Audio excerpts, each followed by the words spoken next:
ሰላም ያባቴ ብሩካን እንዴናችሁ ሁሉ ሰላም ሁሉ መልካም የጌታ የእግዚአብሔር ስም የተባረከ ይሁን። ውድ ወዳጆቼ ባለፉት ጊዜያቶች ለአራት ተከታታይ ክፍል ስለ ስሙ ኃይል የሚገርም ትምህርትን እየተማማርን አለን። ዛሬም ደግሞ በሚገርም ሁኔታ እንቀጥላለን። እግዚአብሔር የክርስቶስ ኢየሱስ የስሙን ኃይል ምንነት በሚገባ ተረድተን በስሙ ኃይል ተጠቃሚ እንሆን ዘንድ እያስተማረን እያስታጠቀን አለን። ስለዚህ ዛሬም ደግሞ በሚገርም በክብር በኃይል የስሙን ኃይል ምንነት እየተረዳን እንቀጥላለን። የዚህ ዩቲዩብ ቻናል ቤተሰብ ሆናችሁ ሁሉ ጌታ ኢየሱስ ዘመናችሁን በሙሉ ለምላሜ ያድርግ። በዚህ ስም እንዳመናችሁ የሚያከብር ነፃ የሚያወጣ ስም ነውና በዚህ ስም እንዳመናችሁ በዚህ ስም ጸንታችሁ እንድትኖሩ በጌታ ፍቅር ጠይቃችኋለሁ። በዚህ ስም ያላመናችሁ ደግሞ በዚህ ስም በማመን የሚገኘውን ብዙ አይነት ፈርጀ ብዙ ጥቅሞችን ተጠቃሚ እንድትሆኑ በጌታ ፍቅር እናንተንም ጠይቃችኋለሁ። ጠቃሚ ስለሆነ በዚህ ስም ተጠቃሚ መሆናችሁ እንዲበዛና እንዲጨምር እላለሁ። ለዚህ ዩቲዩብ ቻናል ደግሞ አዲስ የሆናችሁ ለመጀመሪያ ጊዜ ወደዚህ ዩቲዩብ ቻናል የመጣችሁ እናንተ ሰብስክራይብ በማድረግ ቤተሰብ እንድትሆኑ እንዲሁም በየጊዜው የምለቃቸው መንፈሳዊ ትምህርቶች እንድታገኙ የደውሉ ምልክት መንካታችሁን አትርሱ። ይህ ዩቲዩብ ቻናል የፓስተር እሸቱ ደገፋ ዩቲዩብ ቻናል ከመንፈሳዊ ትምህርት ውጪ ከእግዚአብሔር ቃል መልእክት ውጪ ምንም አይነት ነገር የማያስተላልፍ ግን ደግሞ የእግዚአብሔር ቃል እውነትን መገለጥ በሙላት የማስተላልፍበት ቻናል ነው። ጌታ ስሙ ይባረክ። ባለፉት አራት ጊዜያቶች የስሙ ኃይል ብለን በከበረ ሁኔታ ተማምረናል። ዛሬም ደግሞ ክፍል 5 እና የመጨረሻ ባይሆንም የመጨረሻ ላድርገው ብዬ ነው ወደ ሌላ ርዕሶች እንድንሄድ እንጂ ስለ ክርስቶስ ኢየሱስ የስም ኃይል ተነግሮ እንዲህ በቀላሉ መጨረስ የምንችለው በ5 ክፍል የሚያልቅ ነገር አይደለም። በጣም ብዙ ልናወራበት በጣም ብዙ ልንገልጠው በጣም ብዙ ሊነገር የሚገባ ነው። ለመሰረት ያክል ግን እናንተ ይህንን ያልካላችሁ ወደ ሌላ ርዕስ መሄድ ስላለብኝ ዛሬ ክፍል 5 እና የመጨረሻውን አብረን እንከፋፈላለን። የስሙ ኃይል ክፍል 5 እና የመጨረሻው እጅግ በጣም አስደሳች ነው። ይሄ የስሙ ኃይል የመጨረሻ አስገራሚ አስደሳች በሆነው ክፍል ውስጥ የምናየው ከሉቃስ ወንጌል ምዕራፍ 24 ቁጥር 47 ላይ ያለቃል። ሉቃስ ወንጌል ምዕራፍ 24 ቁጥር 47 ላይ መጽሐፍ ቅዱስ እንዲያለ ይነገራል።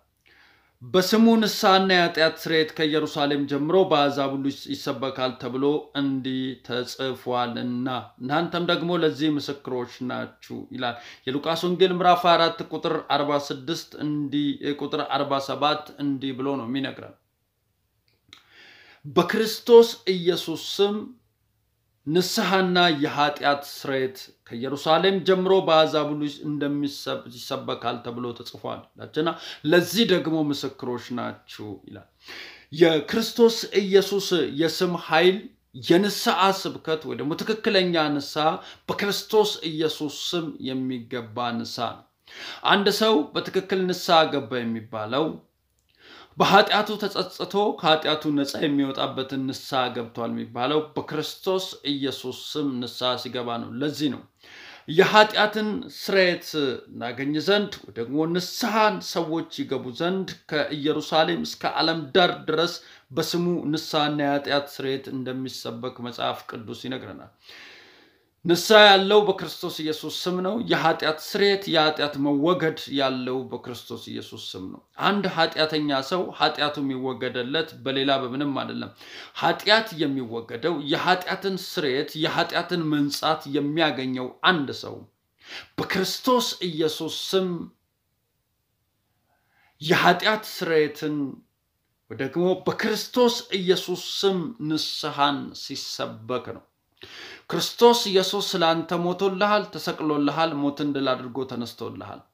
በእርሱ ስታምን እርሱ ስላንተ ኃጢአት ሞትን ተቀብሏልና አንተ የዘላለምን ሕይወት ታገኛለህ ብሎ ይሄኛው ትክክለኛው የሆነ የንስሐ ስብከት ሲሰበክ ሰው በትክክል የኃጢአት ስርየትን ያገኛል።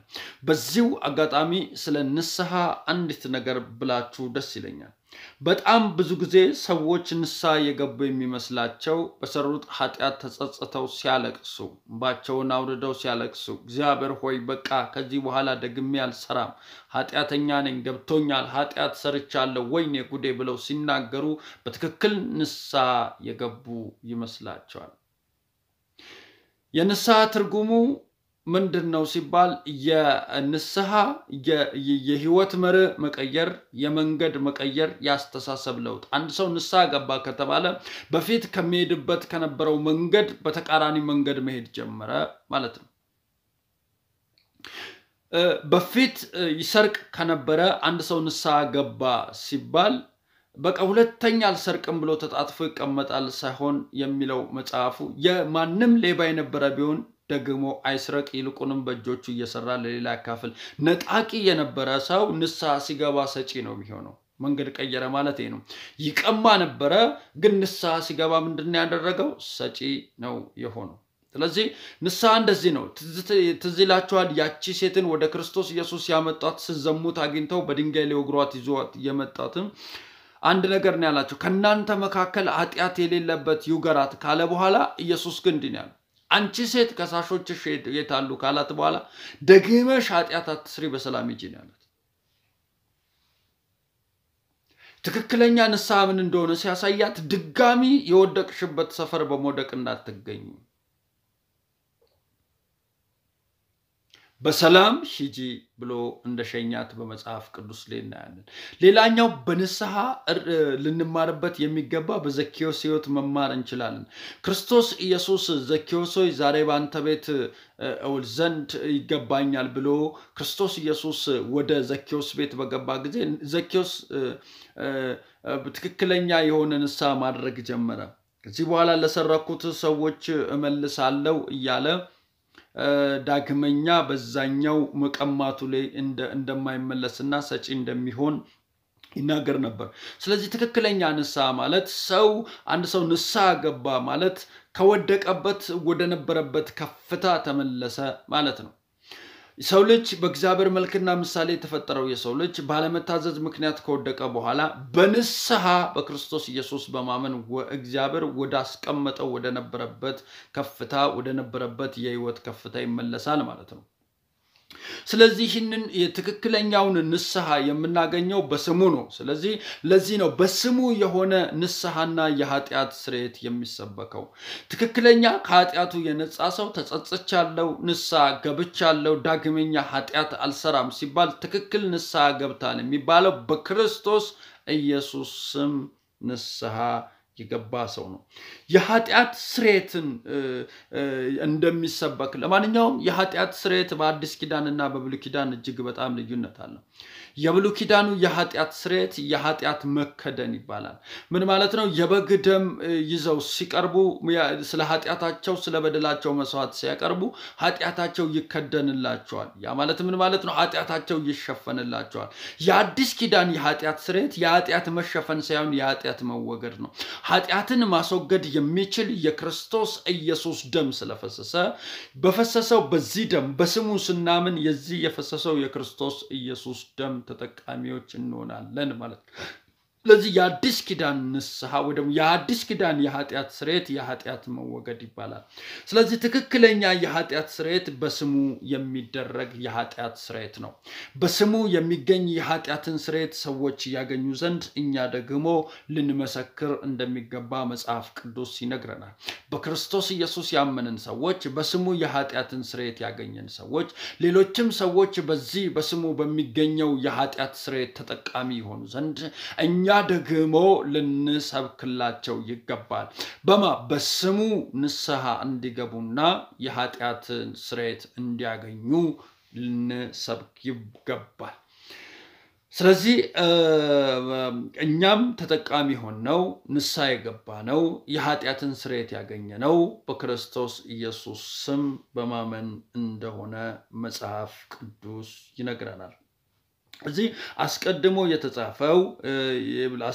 የተጻፈው በክርስቶስ ኢየሱስ ስም በማመን የሚገኝ ይሄ የኃጢአት ስርየት እንዳለ መጽሐፍ ቅዱስ ይነግረናል። ዮሐንስ ወንጌል ምዕራፍ 20 ቁጥር 30 ላይ በጣም አንድ የሚናገረው ክፍል አለ። በጣም የሚገርመኝ ነገር 20 30 እና 31ን ላንብብላችሁ። የዮሐንስ ወንጌል መጽሐፍ ጸሐፊ ሐዋርያው ዮሐንስ እንዲህ ብሎ ይናገራል። ኢየሱስ በዚህ መጽሐፍ ያልተጻፈ ሌላ ብዙ ምልክት በደቀ መዛሙርቱ ፊት አድርጓል። ኢየሱስ በመጽሐፍ ቅዱስ ያልተጻፈ ብዙ ታምራቶች አድርጓል። ነገር ግን አለና ኢየሱስ እርሱ ክርስቶስ የእግዚአብሔር ልጅ እንደሆነ ታምኑ ዘንድ አምናችሁም በስሙ ሕይወት ይሆንላችሁ ዘንድ ይህ ተጽፏልና። የክርስቶስ ኢየሱስ ስም ኃይሉ ቀደም እንዳየነው ሉቃስ ወንጌል ላይ ንስሐ ትክክለኛ ንስሐንና ትክክለኛ የኃጢአትን ስርየት የምናገኘው በስሙ ኃይል ነው። እንዲሁም ምን አለ? በጣም ብዙ ድንቅና ታምራት ኢየሱስ ክርስቶስ በደቀ መዛሙርቶቹ ፊት ሰርቷል። በጣም እጅግ ብዙ ኢየሱስ በዚህ መጽሐፍ ያልተጻፉ ሌላ ብዙ ምልክት በደቀ መዛሙርቱ ፊት አድርጓል ብሎ የጻፊና ነገር ግን አለ ኢየሱስ እርሱ ክርስቶስ የእግዚአብሔር ልጅ እንደሆነ ታምኑ ዘንድ አምናችሁም በስሙ ሕይወት ይሆንላችሁ ዘንድ ተጽፏል። ዋናው የተጻፈበት መጽሐፉ የተጻፈበት ዓላማ ክርስቶስ ኢየሱስ ስላደረገው ድንቅና ታምራት በጣም በመተረክ ሳይሆን ብዙ በመጽሐፉ ያልተጻፉ አሉ። ይልቁንም የዚህ መጽሐፍ የተጻፈበት ዋና ዓላማ ኢየሱስ እርሱ ክርስቶስ የእግዚአብሔር ልጅ እንደሆነ ታምኑ ዘንድ ካለ በኋላ በስሙ ሕይወት ይሆንላችሁ ዘንድ ተጽፏል። ስለዚህ የኢየሱስ ስም ሕይወት ይሆንልናል ማለት ነው። ውስጡ ሕይወት ያለው ስም የኢየሱስ ስም ነው። ይሄ ስም ሕይወት አለው። በስሙ ሕይወት ይሆንላችሁ ዘንድ አለ። አረ ጌታ ኢየሱስ ስሙ ይባረክ። በምን? በስሙ ሕይወት ይሆንላችሁ ዘንድ ተጽፏል። ስለዚህ የክርስቶስ ኢየሱስ ስም ኃይልን ስናይ ትክክለኛ ንስሐንና የኃጢአትን ስርየት የምናገኝበት ስም እንደሆነ አይተናል። እንዲሁም ብቻ አይደለም ሕይወትን የምናገኝበት ስም በስሙ ለካ ሕይወት ሆኖልናል። የክርስቶስ ኢየሱስ ስም ኃይል ለካ ሕይወትን ሰጪ ስም ነው። ለየት ያለ ስም ነው።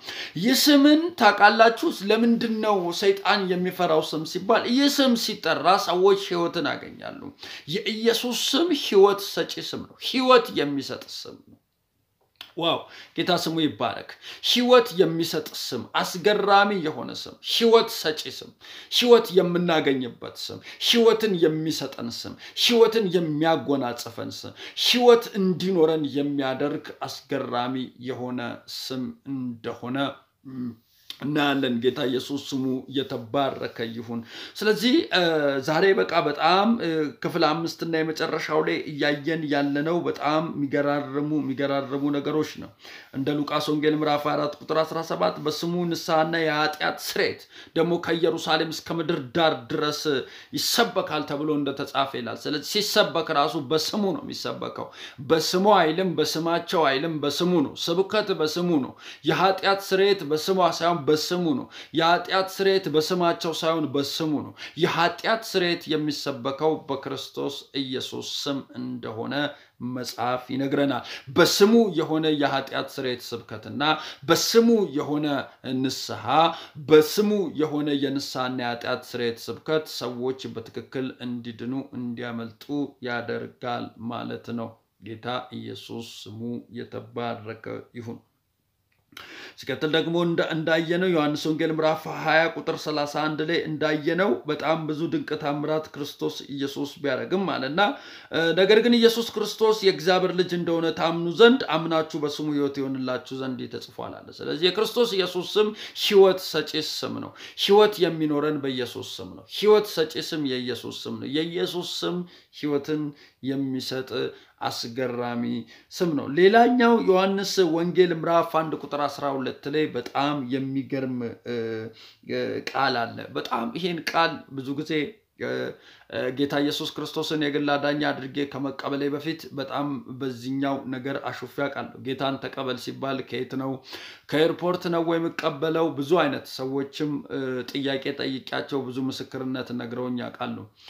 አንዲት እህት አስታውሳለሁ ደህንነት ትምህርት እያስተማርኩ እስቲ ጌታን ተቀበሉ ስትባሉ ምን ብላችሁ ታውቃላችሁ ስል አንዲት እህት የነገረችኝ ምን አለችኝ? እንዴ እኔማ እቀበለዋለሁ፣ የምቀበለው ቡና አፍልቼለት ነው ብዬ አሹፌ ነበር ብለው ብዙ አይነት ነገር ሰዎች ብሎ ያውቃሉ። ከየት ነው ከኤርፖርት ነው ወይ መቀበለው? የሚገርማችሁ ነገር ጌታን ተቀበል ሲባል የምናሾፍበት እንደ ቀላል ስናሾፍበት የነበረው ከዚህ በፊት ሲገባን ግን ያከበርነው እውነት አሁንም በዚህ ዘመን ላይ ያሉ ሰዎች የሚያሾፉበት ጌታን በመቀበል ውስጥ በስሙ በማመን ውስጥ የሚገኝ በጣም አስገራሚ ነገር እንዳለ መጽሐፍ ቅዱስ ይነግረናል። ዮሐንስ ወንጌል ምዕራፍ 1 ቁጥር 12 ላይ መጽሐፍ ሲናገር እንዲላል ለተቀበሉት ሁሉ ግን ምን ላሉት ለተቀበሉት ሁሉ ግን በስሙ ለሚያምኑት ለነርሱ የእግዚአብሔር ልጆች የሆኑ ዘንድ ስልጣን ሰጣቸው። ለማንኛውም ጌታን ተቀበል እንዲሁ በተለምዶ ጴንጤ ወይ ደግሞ የሚባል በተለምዶ ጴንጤ የሚባሉት የነርሱ መለያ አይደለም። ጌታን መቀበል ማለት ለተቀበሉት ሁሉ ግን በስሙ ላመኑት የእግዚአብሔር ልጆች የሆኑ ዘንድ ስልጣንን ሰጣቸው ተብሎ በእግዚአብሔር ቃል እንደተጻፈ የእግዚአብሔር ልጅነትን ስልጣን የምናገኝበት እንደሆነ መጽሐፍ ይነግረናል። ለተቀበሉት ሁሉ ግን ብሎ በስሙ ላመኑት የእግዚአብሔር ልጆች የሆኑ ዘንድ ስልጣንን ሰጣቸው። የእግዚአብሔር ልጅነትን ስልጣን እንድናገኝ የሚያደርገን የክርስቶስ ኢየሱስ ስም ኃይል ነው። የክርስቶስ ኢየሱስ ስም የእግዚአብሔር ልጅነትን ስልጣን እንድናገኝ ያደርገናል። ባለስልጣን በእግዚአብሔር ልጅነት ስልጣን ሙላት ልክ እንድንመላለስ የሚያደርገን ልጅነትን እንድንቀበል እግዚአብሔርን አባቴ እንድንለው አብ አባቶይ እንድንል የእግዚአብሔር ልጆች ሆነን እንድንኖር የሚያደርገን የዚህ ስም ኃይል ነው። መጽሐፍ ቅዱስ ላይ ሲናገር አባ አባ ብለን የምንጮህበትን የልጁን መንፈስ ሰጠን፣ አባ አባ ብለን የምንጮህበትን የልጅነትን መንፈስ ሰጠን የሚሉ በሁለት ክፍል ላይ ያሉ መጽሐፎች በሁለት ክፍል ላይ ያሉ የሚገርሙ ቃሎች አሉ። አባ አባ ብለን እንድንጮህ የተሰጠን የልጁ መንፈስ ከነገና አባ አባ ብለን እንድንጮህ የተሰጠን የልጅነትን መንፈስ ያገኘነው በስሙ አምነን ነው። የክርስቶስ ኢየሱስ ስም የልጅነት ስልጣን እንዲኖረን አድርጎናል። አንድ ክርስቲያን አንድ በክርስቶስ ኢየሱስ ስም ያመነ ክርስቲያን የእግዚአብሔር ልጅ ነው የሚሆነው። የእግዚአብሔር ልጅ መሆን ብቻ አይደለም፣ የእግዚአብሔር ልጅ የልጅነት ስልጣንም ተሰጥቶታል። አንድ ጊዜ ክርስቶስ ኢየሱስ ስለ ልጅነት ምንነት ሲናገር እንዲህ ብሎ ምሳሌ ተናገረ። በቀጣይ ጊዜያቶች ስለ እግዚአብሔር ልጅነት ሰፋ ባሉ ተከታታይ ትምህርቶችን አስተምራለሁ። ዛሬ ግን ይሄ በስሙ ኃይል ያገኘነው የልጅነት ስልጣን እጅግ በጣም የከበረ እንደሆነ በሚገባ እንዲገባንና እንድንረዳ ስለመፈልግ ነው በዚህ መልኩ ማለት። ኢየሱስ ክርስቶስ አንድ ባለጠጋ ነበረ፣ ሁለት ልጆች ነበሩት አለ። ከነዛ ሁለት ልጆች መካከል አንዱ አባቱን ድርሻውን ጠየቀው። አባትየውም ድርሻ ሰጠው። ያ ልጅ ደግሞ ድርሻውን ይዞ ሄዶ እንዳባከነ መጽሐፍ ይነግረናል። አባክኖ ከመጣ በኋላ ያ ልጅ ግን ልጅ ነው ታውቃላችሁ። ቢያባክንም ከአባቱ ቤት ቢጠፋም የጠፋ ልጅ ቢሆንም አባትየው ግን ሁሉ ጊዜ ልጁን ይፈልገው ይወደው እንዲመለስም ይፈልግ ነበር። አንድ ቀን የልጅ ወደ ማስተዋል ሲመጣ ወደ አባቱ ተመለሰ። ወደ አባቱ በተመለሰ ጊዜ አባትየው ግን የሰጠው ድርሻ የት ነው ያጠፋኸው ብሎ ስለሰጠው ድርሻና የት እንዳጠፋው አይደለም ጥያቄ የጠየቀው። ይልቁንም አባትየው የልጁ መጥፋት እጅግ በጣም አሳስቦት ስለነበረ ልጁ በተመለሰ ሰዓት ደስ ብሎት ልጁን አቅፎት ልጁ ይለብሶት የነበረውን ቆሻሻ ልብስ እንዲቀየርለት ቀለበት አስሮለት የልጅነትን ኪዳን እንዳደሰለትና ደግሞም ፍሪዳ አርዶለት በብዙ ጓደኞቹ ፊት ያ ተዋርዶ የነበረው ጠፍቶ የነበረው ልጅ እንደመጣና አሁንም በልጅነት ስልጣን ሙላት ልክ መመላለስ እንደሚችልና አባትየው የልጅነትን ስልጣን እንዳልነፈገው አሁንም ልጅ እንደሆነ እንዲያውቁ በጓደኞቹ ፊት እንዴት እንዳከበረው አይተናል። ምን ልፈልጌ ነው ይሄንን ኢየሱስ ክርስቶስ ይሄንን ምሳሌ ሲነግረን ስለ አንድ ባለጠጋ ሰው ማውራት ፈልጎ ሳይሆን ስለ እግዚአብሔር አባትነትና ስለኛ ልጅነት ማውራት ፈልጎ ነው።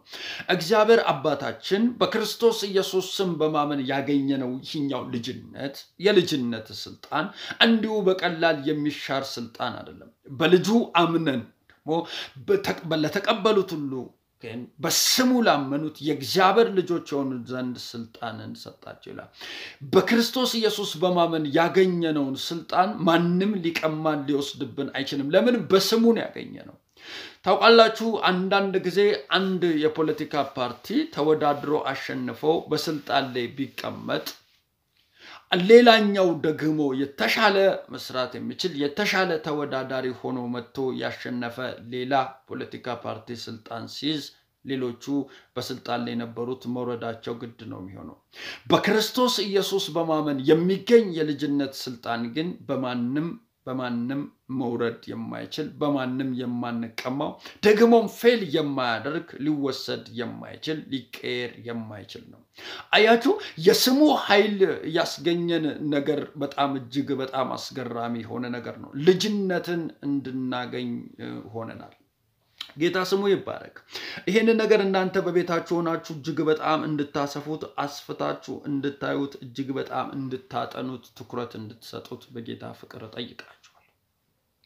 ባለፉት ጊዜያቶች ለአራት ተከታታይ ክፍል ከዛሬ ጋር ለአምስት ተከታታይ ክፍል የክርስቶስ ኢየሱስ ስም ደግሞ የስሙ ኃይል በሚል ርዕስ እየተማማረን ቆይተናል። እንደነገርኳችሁ ሁሉ ጊዜ የማነሳቸውን ርዕሶች ጥልቅ በሆነ መገለጥ እያወራው ሳይሆን ያለውት ለመሰረት ያክል መግባባት በሚያስችለን መልኩ ነው ያወራውት ያለውት። ለምን ከተባለ ለመሰረት ያክል ጤነኛና ትክክለኛ ዕውቀት ክርስቲያን ካለመያዛችን የተነሳ ብዙ ውዥንብር የትምህርት ነፋስ የሚያፍገመግመን ትክክለኛ ያልሆኑ አሰራሮች የስተት አሰራሮች በቀላል ክርስቲያንን የሚያታላቸው እንደሆነ በዚህ ዘመን ላይ ያየን አለን። በጣም ብዙ የስተት አሰራሮች በጣም ብዙ አሳቾች ውሸተኞች በመድራችን ላይ የተገለጡ እንዳሉ እናያለን። በስሙ ሳይሆን በስማቸው ታምራትና ድንቅ ያደረጉ ያሉ የሚመስላቸው በስሙ የሚዋሹ የሚያጭበረብሩ ስለ ክርስትና ያለን ምልከታ ወይ ደግሞ ሰዎች ስለ ክርስትና ያላቸው ምልከታ የተዛባ እንዲሆን ሰዎች እንዳይድኑ እንቅፋት የሆኑ ብዙ ሰዎች እንዳሉ በዚህ ዘመን እናውቃለን። በጣም ብዙ ክርስቲያኖችም ደግሞ ታለዋል። ለምንድነው ሲባል መሰረታዊ የሆነ ጤነኛ የሆነ መሰረት ዕውቀት ስለሌለን ነው። ስለዚህ ስለ ክርስቶስ ኢየሱስ ስም ዕውቀት ሲኖረን ማንም ምንም ያድርግ በስሙ ኃይል እንደሆነ ይገባንና ክብርም ዕውቅና የምንሰጠው ለስሙ ነው። ስለዚህ ባለፉት ጊዜያቶች ከክፍል 1 ጀምሮ ያየነው አለው። ክፍል 1 ላይ ከሐዋርያት ሥራ ምዕራፍ 4 ላይ ያለውን ቃል አይተናል። ሐዋርያት ሥራ ምዕራፍ 4 ቁጥር 12 ላይ እንደምናውቀው እንድንበት ዘንድ ከሰማይ በታች ለሰው ሁሉ የተሰጠ ስም የክርስቶስ ኢየሱስ ስም እንደሆነ መጽሐፍ ይነግረናል። የኢየሱስ ስም መዳኛ ስም እንደሆነ የክርስቶስ ኢየሱስ ስም ለዛውም እነ ጴጥሮስ በዚህ ስም ታምራት አድርገው እስር ገጠሟቸው በምን ስምና በምን ኃይል ይህንን አደረጋችሁ ተብለው ሲጠየቁ በክርስቶስ ኢየሱስ ስም በማመንና የስሙ ኃይል ታምራትን እንዳደረገ እንደተናገሩ ከዚህም የተነሳ ለሰው ዘር ሁሉ ደግሞ ለሰው ልጅ ሁሉ የተሰጠ ብቸኛ መዳኛ ስም የክርስቶስ ኢየሱስ ስም እንደሆነ መጽሐፍ ይነግረናል። መዳን በሌላ በማንም የለም ነው የሚለው መጽሐፍ ቅዱስ። ማንም አያድንም። የትኛውም ስም አያድንም። የትኛውም ስም አዳኝ ስም አይደለም። የሚያድን ስም የክርስቶስ ኢየሱስ ስም ብቻ እንደሆነ በመጽሐፉ ላይ አይተናል። በፊልጵስዩስ መጽሐፍ ላይም ደግሞ እንዳየነው የክርስቶስ ኢየሱስ ስም ከስም ሁሉ በላይ የሆነ ስም እንደሆነ ስሞችን ሁሉ የሚበልጥ ስም ከሱ ስም ጋር የሚወዳደር ምንም አይነት ስም እንደሌለ የበላይ የሆነ ስም እንደሆነ በሚገርም ሁኔታ አይተናል። ጌታ ኢየሱስ ስሙ የተባረከ ይሁን።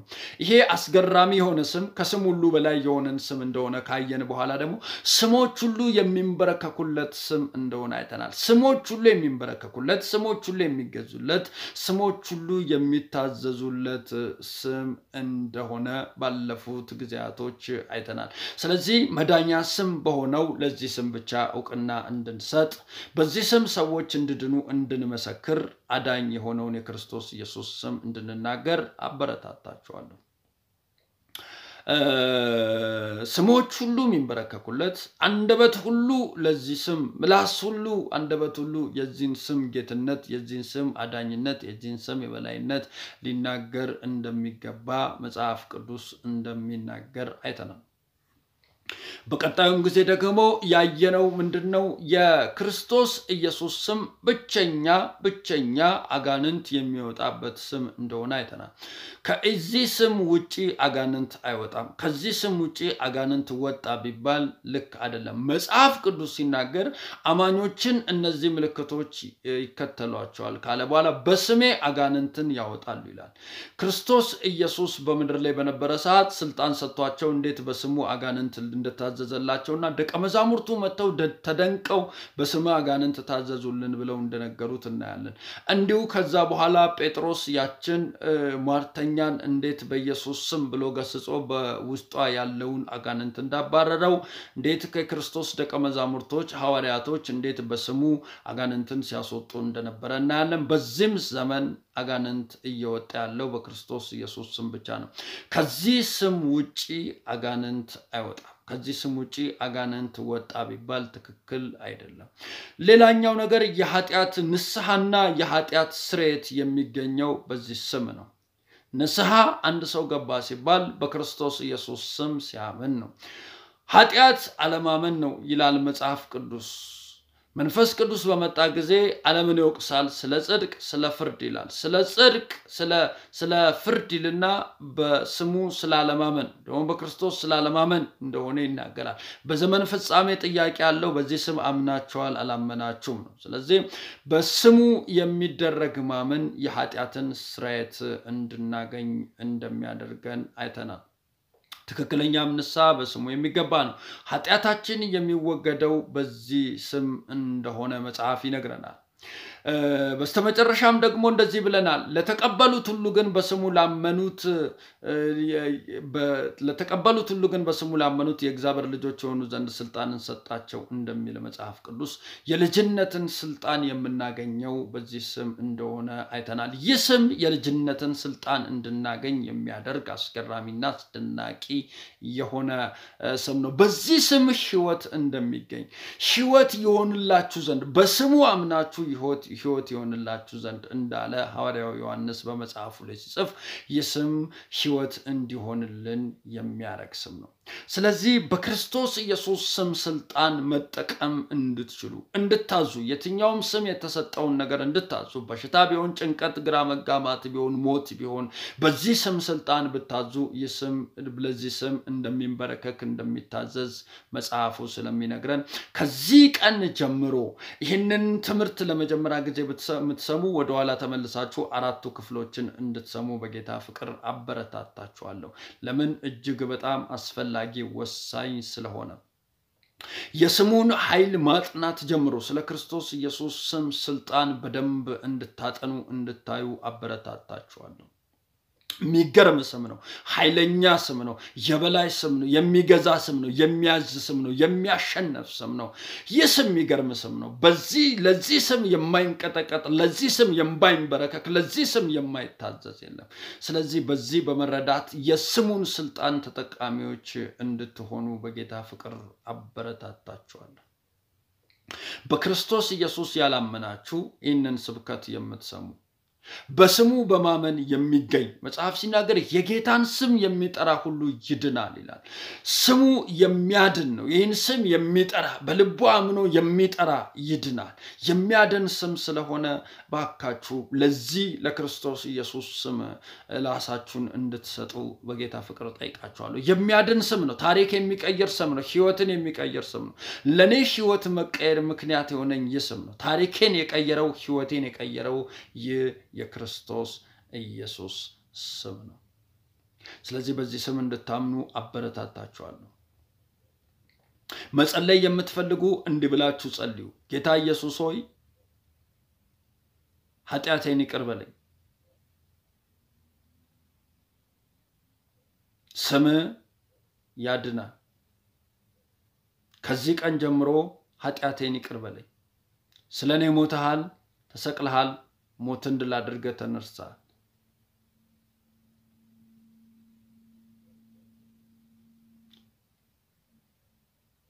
ስለኔ በሞትከው ሞትን ድል አድርገህ በተነሳኸው በአንተ አምናለሁ እግዚአብሔር አምላክ ሆይ ይቅር በለኝ በልጅ በክርስቶስ ኢየሱስ ደም ኃጢአቴን እጠብ ልጅ አድርገኝ ኢየሱስ ብቸኛ የሕይወቴ አዳኝ ነው በኢየሱስ ስም አሜን ጌታ ኢየሱስ ክርስቶስን የግል አዳኛችሁ አድርጋችሁ አልተቀበላችሁ ይህን ጸሎት የጸለያችሁ ከዚህ ቀን ጀምሮ እግዚአብሔር ታሪካችሁን ቀየረ አባቶይ በጌታ በኢየሱስ ክርስቶስ ስም ጸልያለሁ ይህን መልእክት በሚሰሙት ላይ ሁሉ የልጅ የክርስቶስ ኢየሱስ ስም ስልጣን በሙላት እንዲሰራ ጸለይኩኝ ታሪክን የሚቀይር ዘመንን የሚቀይር ይህ የልጅ የክርስቶስ ኢየሱስ ስም አሁንም እንዲያበረታቸው ታሪካቸውን እንዲቀይር ጭንቀት ግራ መጋባት በሽታ ጨለማ ከላያቸው ላይ ተገፈፈ እንዲሆን በኢየሱስ ክርስቶስ ስም ጸለይኩኝ በጌታ በኢየሱስ ክርስቶስ ስም እጸልያለሁ አባቶይ በኢየሱስ ክርስቶስ ስም መዳን እንዲሆን ታሪካቸው እንዲቀየር በኢየሱስ ስም ጸለይኩ ኢን ስለምታረግ ተመስገን ሁሉ ላንተ ክብር ይሁን በኢየሱስ ክርስቶስ ስም አሜን ውድ የዚህ ዩቲዩብ ቤተሰቦች ሁሉ ጊዜም ወዳችኋለሁ እጅግ በጣም ደስ ብሎኝ ነው ማገለግላችሁ ብዙዎች በቤታችሁ ሆናችሁ ከነቤተሰቦቻችሁ ይህንን መልእክት እየሰማችሁ ያላችሁ እንዳላችሁ ደውላችሁ ነግራችሁኛል እግዚአብሔር ይባርካችሁ ሞዳችሁ እህቶቼ ወንድሞቼ እናቶቼ አባቶቼ ይህን መልእክት እየሰማችሁ እየተጠቀማችሁ ስላለ ደስ ብሎኛል በቋሚነት የምትከታተሉኝ እንዳላችሁ አውቃለሁ ለምን እየደወላችሁ እየነገራችሁኝ ስላለ እናንተ የተጠቀማችሁበት ይህ መለኮታዊ መልእክት ሌሎችም ተጠቃሚ እንዲሆኑ ለሌሎች ሼር ማድረጋችሁን አትርሱ ብዙ ሰዎች ይህንን ትምህርት ከሰሙ በኋላ እየተከታተሉት እንዳሉና ግን ደግሞ ሰብስክራይብ እንዳላደረጉ ነግረውኛል አንዳንዶችም በአካል ሳገኛቸው ሰብስክራይብ አድርጌያለሁ ብሎኝ ግን እንዳላደረጉ አይቻለሁ ለምን አንዳንድ ጊዜ እንዴት ማድረግ እንዳለብን ላናውቅ እንችላለን ፓስተር ሸቱ ደገፋ ዩቲዩብ ቻናል ብላችሁ ስትከፍቱ ልክ ይህንን ቻናል እንዳገኛችሁ ሰብስክራይብ የሚለው ቀይ ሆኖ አለ ያንን ቀዩን ስትነኩት ሰብስክራይብ አደረጋችሁ ማለት ነው እሱን ከነካችሁት በኋላ ደግሞ የደውል ምልክት ይመጣል የደውል ምልክቱ ላይ ደግሞ ኦል የሚለውን ስትነኩ በየጊዜው የምለቀው መንፈሳዊ ትምህርት ወደናንተ በፍጥነት ይደርሳችኋል ማለት ነው በዚህ መልኩ ሰብስክራይብ ማድረጋችሁን